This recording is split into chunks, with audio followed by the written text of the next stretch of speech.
First of all, we're going to create a business card as part of our stationery group. The best thing to do is come up to the paper selector and simply choose business card as your paper size.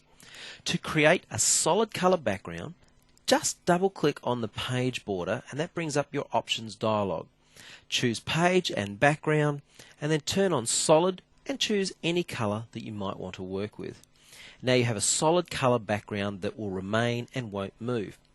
However, I want to teach you a few different things, so I'm going to Control Z, undo that, and we're going to do this a different way. What I'm going to do is come over and select my rectangle tool, and I'm going to click on the top left hand corner and just pull down to here. In fact, I'm not going to try and size to my page, I'm going to type in the right measurements. If you just deselect, you can see the measurements of the page, 88.9 by 50.8. So select the rectangle, make sure the lock is turned off, otherwise it'll try to scale to the first size you type in. So 88.9 tab 50.8, hit enter. So that's the right size, but we need to center to our page. So I've written that down here for you, center to page. Click P on your keyboard. I'm going to give that now a cyan fill, and we're going to round the corners. Anytime you create an object with any of the tools in the toolbar, the shape tool usually will have some form of interaction with that object. In this particular case, I can use it to round corners. Click on any one of the four nodes and just pull in any direction to round the corners. Okay, back to my pick tool with the space bar. I'm going to create a duplicate. So plus on the keyboard, finger on the shift key. I'm just going to resize in a little and then make that white in color. Notice the thickness on the outside is thicker than the top and bottom. So finger on shift again, I'll just size up from the bottom a little, and that looks fairly good. I'm going to put my objects all around the page now.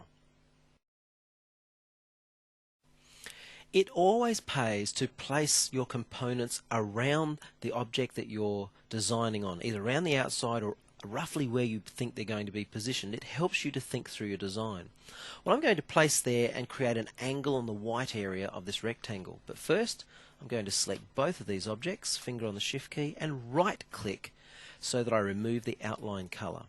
Then select the inside rectangle and Control Q, convert to curves. Now, I'm going to select my shape tool, F10, and add two nodes. By converting to curves, we were able to add nodes and reshape this object. And I'll double click right there as well. Now I'm going to select these two nodes and using Control as a constraint, which will help me to pull down perfectly straight. If I let go of Control, it's easy to go off of the vertical, but that helps me to pull down perfectly straight. That looks good. Z for zoom, and we'll zoom in for a closer look. F10 back to my shape tool. I'm going to convert this straight section of line to a curve, so simply right click your mouse and choose to curve. Now as I pull this node down, and I'll use that white area as a guide there, notice how it forms a curve in the middle here. I might just move that along a bit and push that up just a little. There we go. I'm also going to close this curve up a little bit. I don't want it to be quite so great, and just pull that one down a little. F4 to zoom back out. So you can see I've created a curve or a nice angle for my rectangle there. What I want to do now is I want to place this piece of text on that same angle. The easiest way to do that is to right click and drag over the line of that object, let go and choose Fit Text to Path.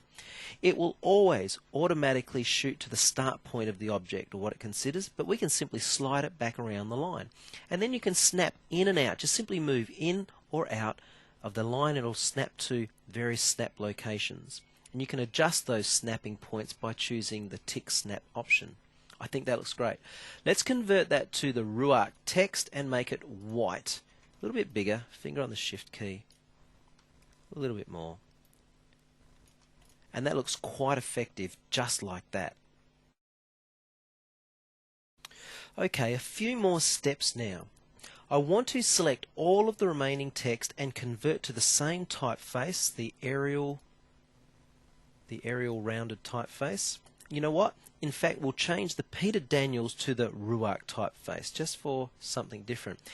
Let me tell you a very important rule of thumb whenever you're designing particularly business cards is try never to use more than 2 typefaces, and that way your design will maintain integrity. Okay, now I quite like that, that's good. What I now want to do, I'm going to just place that there like that. I'm going to right align everything. So I'll select everything, and on my keyboard you can come out to the alignment toolbox if you want, but what's easy is R on the keyboard right aligns everything. So I'll just finger on control and I'll just place that back over there like that. The thing I probably don't like is the stock standard approach to the address. Let's do something different. So I'm going to double click on here and then backspace so it's a single line. Now with my pick tool selected, I've got my text now selected, finger on shift, select the white background. We've got 2 objects selected now. Up to text, fit text to path. We're really doing the same thing as what we did with the hair design. With the little red node we can push the text along the path a bit further because I just want some of the numbers to go around the corner. That's good. Now we need to separate or break that text away from the path. So up to arrange and break text apart. Deselect everything and then we can pull the text down. It's still a little bit big, so we can just scale that down and that will be fine. That looks good. Pop that there like that. In fact, I think what we'll do is change some colours now. Peter Daniels and the address, let's make that a darker grey, say 60% black. And the bottom text, let's make that orange in colour. What do you think? I think that's starting to look really great. I personally would like to add a little bit more colour, so I'm going to create a splotch, like a dye splash down here, because they're a hair care company and they deal in dye. So let's add a dye splash just there. Adding the dye splash makes a lot of difference to balancing up the card, and I really like the effect. Let me show you how I created it. So I'll move over a little on the page, select the ellipse tool, click and drag and give that a purple colour. Now I'm going to select the distortion tool, which is part of the interactive tools flyout. Select that. There's a number of options for distortion. The first option is called push pull, so just push a little. I'm just trying to distort the circle, as you can see. Spacebar to get my pick tool, plus on the keyboard so that we can create a duplicate, click and drag and rotate the duplicate, and I'll change the colour so you can see what I'm about to do. Distortion tool, and the next effect under distortion is called zipper. As we click and drag, you'll notice it starts to create like a zip effect around the outside, and that's all I wanted. Plus on my keyboard again, click and rotate a little bit more. In fact, I might rotate that one back a bit. And I'll change the colour again so you can see this effect. Distortion tool. The next distortion is called the twister distortion. I'll show you this. If you really twist round, you get that really cool looking effect. Isn't that great? Well, I don't need quite that much. I'm just trying to distort a little bit on the last effect. Why have I done this? Because I want to create a very uneven outside surface. Now if I select all of these objects and weld them together using the weld option, weld uses the outline of all 3 objects and creates a brand new one. So weld together, and it always uses the lowest object in the stack to determine the final colour. So I've got a very uneven set of points, and that was what I was trying to achieve. Back to distortion, and finally push pull again, and watch what happens. As we pull a little bit further, we get what looks like a splotch. So my purpose was to create an uneven set of points that we could then create this splotch type of look. Finally, what I did over here was I actually applied an emboss effect. Well, I think that looks great. Let's take all of the components here and apply them to creating a letterhead. The first thing to do when designing a letterhead is to make sure you choose the appropriate page size. Well, I'm working with A4. You might want to work with legal or letter, etc. Now I'm just going to zoom into our business card, and we're going to do something very different. So for right now, all I really want to do is gather all the components I need, and I won't need personal details. Pop that down there. Remember this text, we need to break that away from the text on a path, so up to arrange and break text apart. I'll also make that black in colour so we can see it. I'll delete both of those backgrounds. Now these 2 pieces of text have been altered, and I don't think we want them that way, so quickly finger on shift, select them both, up to text and choose straighten text. Now that removes the effect of text on a path. Now I'll just pop those down there or up there out the way. Well, we're going to design something very different because our customer, they actually send out a tremendous amount of letterheads and they don't want to spend too much money. So dropping back to a 2-color print rather than our typical CMYK 4-color print is going to be cheaper. So how do we design around that? Well, let's start from scratch. A brand new concept. Select the rectangle tool, click and drag, and this time I'm going to go with a different color. I'm going to choose something like this baby blue. It might not be that at the end, but that's what we're going to start with. Right click to remove the outline color. You've got to be very careful now to try and think only 2 colors. The logo. How do we work with the logo? Well, I'm going to copy that down here, so copy here. We'll break that apart or ungroup. So we'll ungroup that. Let's take we'll take that and pop it on top over here, say. What can we do with our logo? Remember, the logo is got lots of shading in it, so therefore there's going to be lots of colors. So what I'm going to do is select the logo and up to effects, and I think we'll clear the effect. So that'll remove that bevel effect. Let's increase the size of it.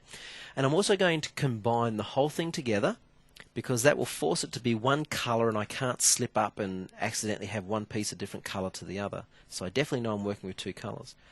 Now pop that on there. What if I stretch that out a little, pull it down a little, like that? I don't mind that. I think that looks quite good. Okay. In terms of the address, we'll pull that here.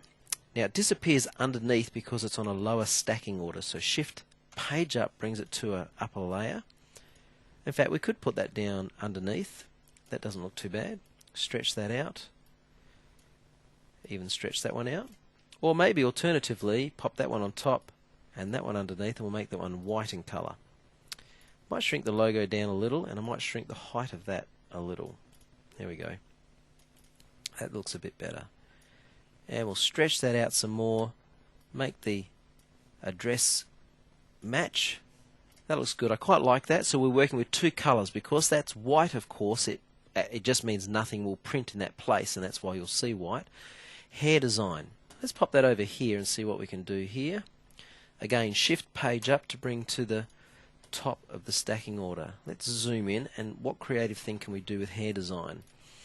Let's make it a little larger, and we might do a half-half.